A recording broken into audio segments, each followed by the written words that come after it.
ये एक दृश्य आपको बता देगा कि क्यों ये सिटी अबैंडन पड़ी हुई है। और जब ये फिसला था उस वक्त यहाँ पर 3 लोग मौजूद थे और उस इंसिडेंस में उन 3 लोगों की जान जा चुकी है।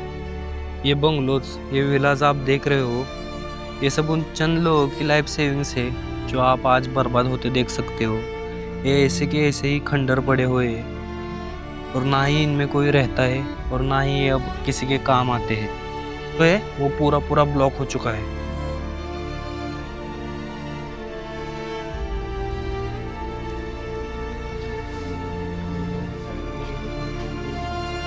ये आगे है। और ये सब अच्छी कंडीशंस में है सभी। ये देखो इसका डोर का स्लैब और डोर का यहाँ से सिटी के बाहर का व्यू।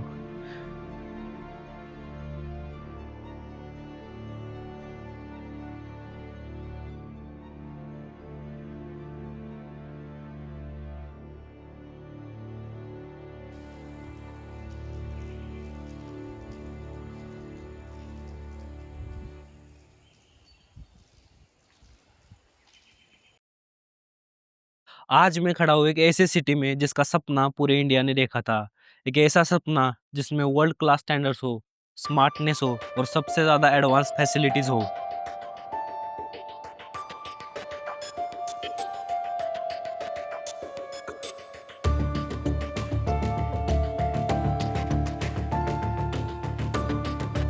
एक परफेक्ट प्राइवेट प्लान सिटी जो कभी 2 लाख लोगों के लिए डिज़ाइन किया गया था, लेकिन आज यहाँ पर 20,000 लोग भी नहीं रहते।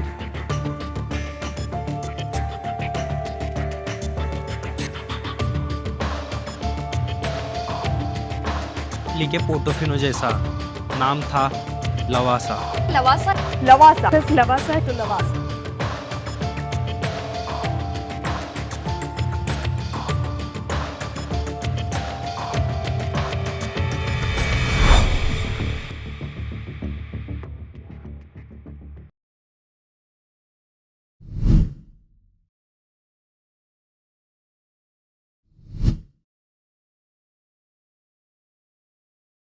लवासा एक सिटी, एक शहर, एक सपना जो 2000 से लेकर 2010 के बीच में पूरे इंडिया ने देखा। एक ऐसी सिटी जो लंदन और इटली के शहरों को भी टक्कर दे सकती है, जो पूरी तरह बनकर भी आज अबैंडन की तरह पड़ी है। ऐसा क्या हुआ कि इंडिया का सबसे हैपनिंग प्रोजेक्ट लवासा आज एक अबैंडन सिटी बनकर रह गया है? इसे समझने और इस सिटी को एक्सप्लोर करने हम गए थे मुर्शी तालुका, जहाँ पर लवासा कंस्ट्रक्शन का काम शुरू हुआ।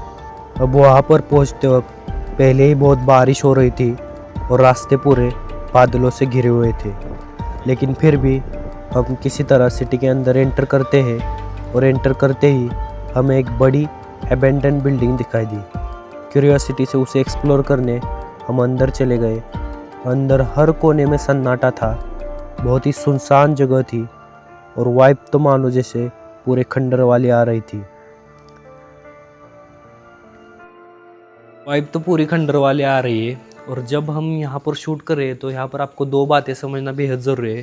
पहली, जो हम इस पूरी सिटी को एक्सप्लोर करने वाले हैं, और दूसरी, जो इस सिटी के अबैंडन बनने का एक्चुअल रीज़न, वो हम इस वीडियो में डिस्कस करेंगे।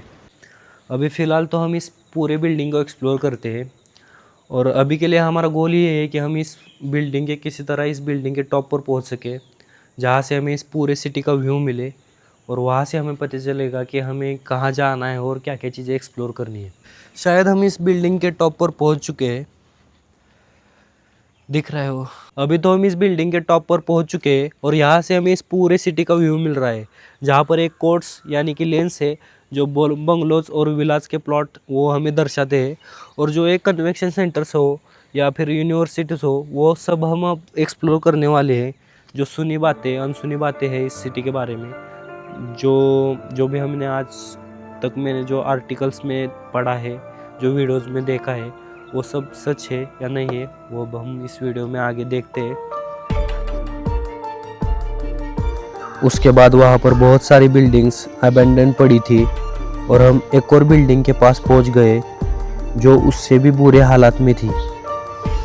जब अजित गुलाबचंद इंडिया वापस आए थे तो साल 2000 से 2003 के बीच सालों की मेटिकुलस प्लानिंग और सर्वेस के बाद ये जगह डिसाइड की गई थी और यहाँ पर लावासा कंस्ट्रक्शन का काम शुरू करा था। ये बिल्डिंग्स शायद यहाँ पर गाय या भैंस अंदर आ गए थे।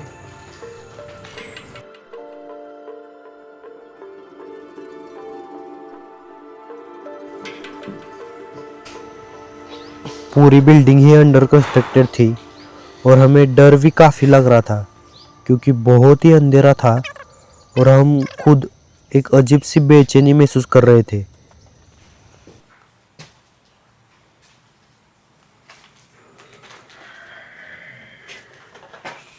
कितना वेस्ट ऑफ मटेरियल शायद यहाँ पर यूज़ हुआ होगा।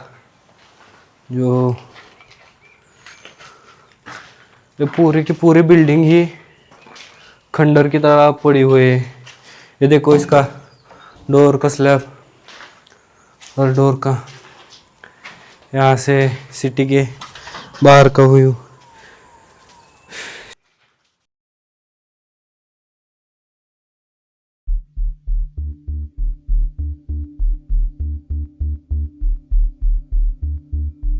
अब आगे बढ़ने से पहले ये समझते हैं कि आखिर ये सिटी अबेंडन बनी कैसे।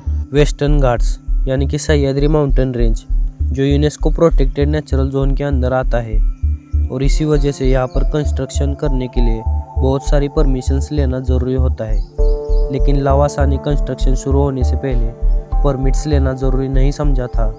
लावासा और महाराष्ट्र गवर्नमेंट का कहना यह था क्योंकि लावासा सी लेवल से 100 मीटर से ज़्यादा की ऊंचाई पर मौजूद नहीं है तो जो हिल डेवलपमेंट के रूल्स हैं वो लावासा पर लागू नहीं होते और इसीलिए सेंटर की परमिशंस लेना ज़रूरी नहीं है। लेकिन आज हम जहाँ पर खड़े हैं ये जगह सी लेवल से 100 मीटर से भी ज़्यादा ऊंचाई पर मौजूद है। दरअसल मिस्टर अजित पवार शरद पवार के नेफ्यू है और शरद पवार की बेटी सुप्रिया सुळे जो अपने हस्बैंड के साथ यशोमाला लीजिंग एंड फाइनेंस कंपनी के अंदर एक बहुत बड़ी स्टेक होल्डर हुआ करती थी। उन्होंने अपनी कंपनी को लावासा कॉरपोरेशन के साथ मर्ज किया था जिसके कारण लावासा कॉरपोरेशन में उनका 21% हिस्सा बन गया था। यानी आप ऐसा कह सकते हो कि जो पवार फैमिली थी उनका डायरेक्टली लावासा के अंदर हिस्सा था और इसी वजह से लावासा को इतने पॉलिटिकल बेनिफिट्स मिल रहे थे। और ऐसे कई सारे स्कैम्स बाहर आने पर कई लोगों द्वारा एनवायरनमेंट मिनिस्ट्री को कंप्लेंट की गई और फिर एनवायरनमेंट मिनिस्ट्री ने 2011 में नोटिस भेजते हुए लावासा को अपने पूरे साइट पर सारे के सारे काम बंद करने के ऑर्डर्स दे दिए गए और उसी के चलते ये हमें खंडर जैसा देखने को मिलता है। आज जो empty parking lots, abandon cafes, broken rest rooms आप देख रहे हो ये सब उसी रुकावट का नतीजा है। और यहाँ से हम आगे बढ़ रहे थे कन्वेंशन सेंटर की तरफ, पर आगे बढ़ते वक्त हमें एक गोल्फ कोर्स दिखा और गूगल करने पर हमें मालूम हुआ कि ये गोल्फ कोर्स गोल्फ लीजेंड निक फेल्डो ने पर्सनली डिज़ाइन करा था इस प्रोजेक्ट के लिए। हम अंदर जाना चाहते थे लेकिन डोर्स लॉक थे। डोर्स खोलने की कोशिश पर भी नहीं खुल रहे थे और फिर बहुत ढूंढने के बाद हमें पीछे से एक रास्ता मिला जहाँ से हम अंदर जा सकते थे।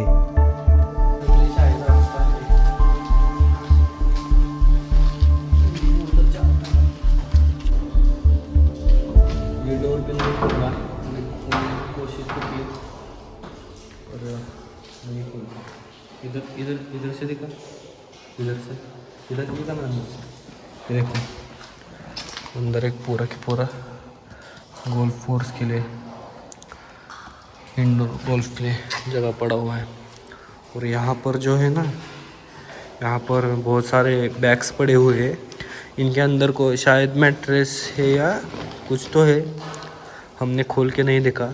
और अंदर भी बहुत अंदर जगह है लेकिन हम अंदर नहीं जा रहे। अब यहाँ से ही हम एग्ज़िट करेंगे यहाँ से। थोड़ी देर बाद हम वहाँ से निकले तो बिखरी हुई टेबल्स हमारा इंतज़ार कर रही थी और सामने था कन्वेंशन सेंटर। टूटेगा क्या?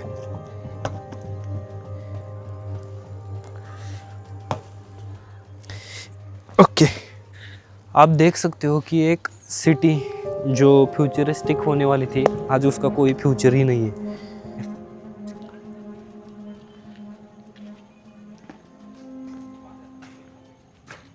वहाँ पर रेस्ट रूम है अंदर, अंदर जाने के लिए जगह मिल जाए तो अच्छा होगा।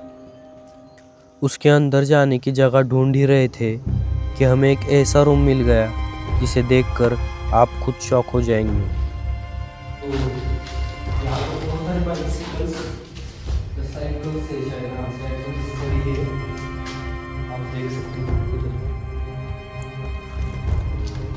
ये देखो अंदर भी है बहुत। मुझे अंदर जाने के लिए जगह नहीं है, शायद देखता हूँ। यहाँ पर अंधेरा बहुत है, यहाँ भी है। और ये सब अच्छी कंडीशंस में है सभी।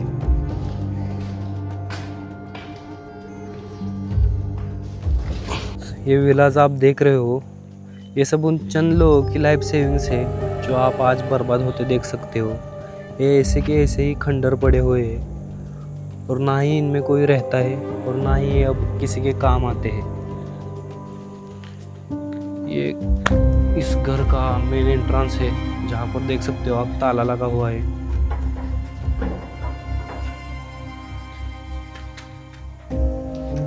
साधना प्रकाश। यहाँ पर जो एक घर है जो शायद बंद पूरा नहीं खुल रहा।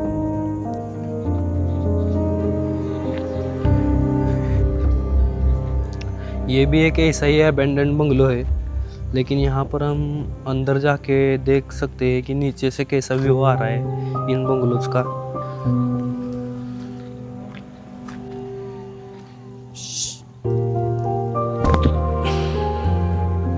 एक्सप्लोर करते वक्त ये बंगलो बहुत ही खूबसूरत लग रहे थे। मॉडर्न डिज़ाइन, सुंदर आर्किटेक्चर, सब कुछ एक सपने की तरह। लेकिन इन घरों में जिंदगी का एक भी नामो निशान नहीं था। खिड़कियां बंद, वरांडे खाली, पूरी की पूरी कॉलोनी ही सुनसान पड़ी थी। पता नहीं इनके ओनर यहाँ पर क्यों अभी रहते नहीं है, या फिर वीकेंड्स के लिए आते होंगे भी या नहीं भी, हमें भी पता नहीं है उसका। लेकिन देख के तो नहीं लग रहा कि कोई यहाँ पर वीकेंड्स के लिए आता होगा।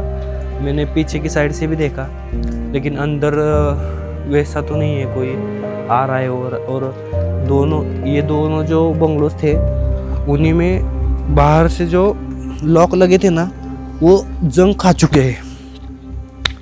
ये जो बंगलोज और विलाज आप देख रहे हो, ये सब लैंडस्लाइड की वजह से नीचे फिसला हुआ है। और जब ये फिसला था उस वक्त यहाँ पर 3 लोग मौजूद थे और उस इंसिडेंस में उन 3 लोगों की जान जा चुकी है।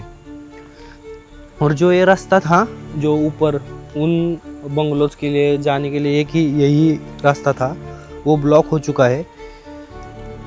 फिलहाल तो हम इसके अंदर जाने की कोशिश करते हैं। ऐसा 30-40 डिग्री में झुका हुआ है, जिस वजह से सीधा चल नहीं सकते। इधर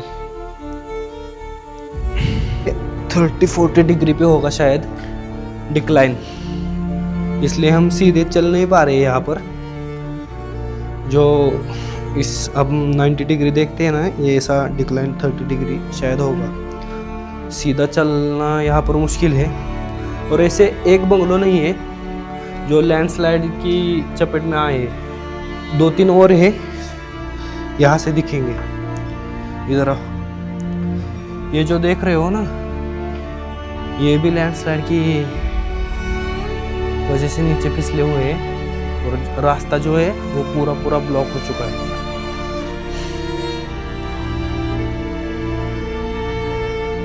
मुझे यहाँ पर ये सपोर्ट लेके चलना पड़ रहा है ताकि गिर ना जाओ।